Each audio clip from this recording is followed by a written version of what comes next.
Halo guys, welcome back to our channel Cewek Teknik. Tak tik tak tik tak tik tik tik tak tik tak tik tak tik tik tik tak tik tak tik tak tik tik tik tak tik tak ASAP baby, hurry up don't be lazy.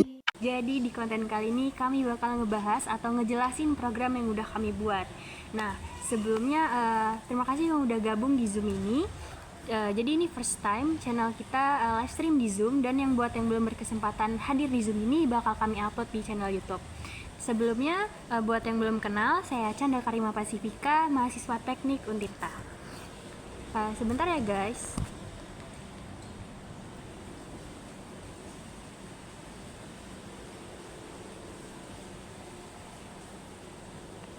A few moments later. Dari mana aja nih baru gabung? Yang lain udah pada nungguin loh. Sorry tadi ada urusan sebentar. Iya, sorry ya. Ya udah, buruan perkenalan diri dulu. Tadi aku udah. Siapa duluan nih? Dian dulu aja, Ki. Oke, halo semuanya, perkenalin nama aku Dian. Aku mahasiswa jurusan informatika dari Menteri. Nah, sekarang giliran aku ya. Halo semuanya, kenalin nama aku Siti Komaria. Aku dari Prodi Informatika di Untirta angkatan 2024. Nah, sebelum mulai, sebelumnya ada yang mau nanya nggak sebelum masuk ke programnya? Ada yang bertanya nih, C++ itu apa sih? Oke, aku izin menjawab ya. Jadi C++ itu semacam bahasa pemrograman yang digunakan untuk membuat program, berbagai program, kayak dari mulai program yang simple kayak kalkulator sampai program rumit kayak aplikasi. Jadi kalian bayangin deh, kalian lagi mau buat sesuatu di komputer. Nah, C++ itu yang bantu buat kasih tahu komputer apa yang harus dilakuin. Jadi kayak mereka tuh saling ngobrol gitu. Terus di C++ ini juga ada yang namanya tipe data. Jadi itu kayak label yang kita kasih tuh variabel untuk bilang ke komputer tipe informasi apa yang mau kita simpan di situ. Terus di C++ tuh tipe data ada banyak. Salah satunya itu ada int, float, bool, double, dan semacamnya.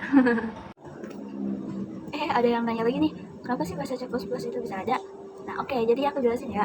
Jadi dulu tuh pada tahun 1970-an ada bahasa yang namanya bahasa C. Tapi seiring berjalannya waktu, banyak orang yang menganggap bahasa C itu kurang fleksibel buat ngurusin suatu proyek yang lebih kompleks dan programnya gede. Terus, datang seorang pemuda yang bernama Bjorn Strauss. Nah, dia itu seorang programmer jenius, guys.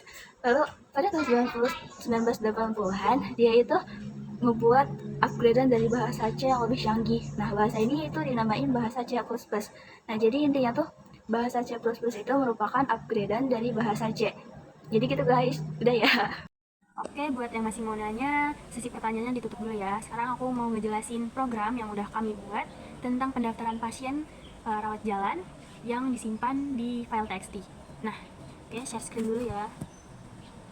Oke, untuk di sini ada, untuk programnya di sini ada header yang kami pakai itu ada 3. Ada include iostream, ada include string, dan ada include if string. Nah, untuk tipe datanya kami tuh ada pakai string, in, sama char. Nah, terus di sini juga ada void. Void itu buat nampilin. Jadi kayak nampilin tulisan, tapi nggak bisa nginput apa-apa. Jadi cuma buat nampilin aja. Kayak misalnya ini ada poli umum, poli anak, poli gigi. Nah, itu buat nampilin aja biar kita tahu poli 1 itu apa, poli 2 itu apa, poli 3 itu apa. Jadi cuma buat nampilin aja. Itu fungsinya. Nah, terus biar tulisan-tulisan yang mau ditampilin ini keluar, kita pakai ini, outputnya cout.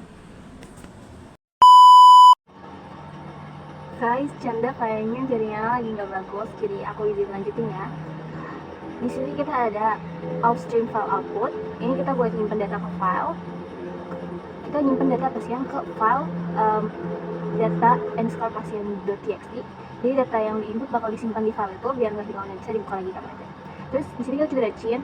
Ini tuh untuk mengambil input, dan ada juga chain ignore. Ini tuh kayak sapu pembersih. Jadi kayak habis pakai chain kadang-kadang tuh masih ada sisa-sisa input yang bisa bikin program error. Terutama kita di sini kan juga pakai gitline. Nah, chain ignore ini tuh fungsinya buat nyapu bersih itu biar nggak ada masalah. Di sini kita juga ada fungsi gitline. Kita di sini ada gitline. Fungsi gitline itu di sini biar bisa kita input pakai spasi. Jadi pas kita pakai spasi itu nggak hilang. Udah deh, kayaknya kita ke Siti aja ya. Saya dia yang paling jagoin. Oke, jadi di sini aku yang bakal jelasin ya. Jadi di program ini kita juga pakai perintah switchcase buat nentuin si menunya. Jadi switchcase itu merupakan pilihannya. Kalau misalnya kita pilih satu, maka si pasien itu akan masuk ke poli umum. Terus kita juga pakai perintah hooping dual. Jadi dia tuh nanti bakal nampilin apakah kita akan nambah data pasien. Kalau kita ketik Y, maka kita disuruh menginputkan data lagi. Kalau kita ketik no, maka bakal nampilin kalau program udah selesai. Nah, si return 0 itu fungsinya buat bilang ke sistem kalau semuanya udah beres. Biar lebih jelasnya kita lihat outputnya ya. Nah, di sini kita masukin nama pasien. Misalnya namanya Ayu. Lalu kita masukin tempat tanggal lahir. Misalnya 12 Januari 2023. Masukkan jenis kelamin perempuan. Masukkan umur 1 tahun. Masukkan alamat, misalnya Jalan Kenangan. Masukkan diagnosa sakit gigi. Sini pilihan poli, kita pilih poli gigi. Nah, jadi di sini bakalan kecetak suratnya, lalu bakalan kesimpan di file .txt, di file data pasien.txt. Terus di sini juga ada perintah ya atau tidak. Jadi nanti kalau kita pilih ya, nanti kita bakal suruh inputin kayak yang di awal. Kalau kita pilih no, nanti kayak gini hasilnya. Udah ya guys, jadi gitu penjelasannya guys. Dadah.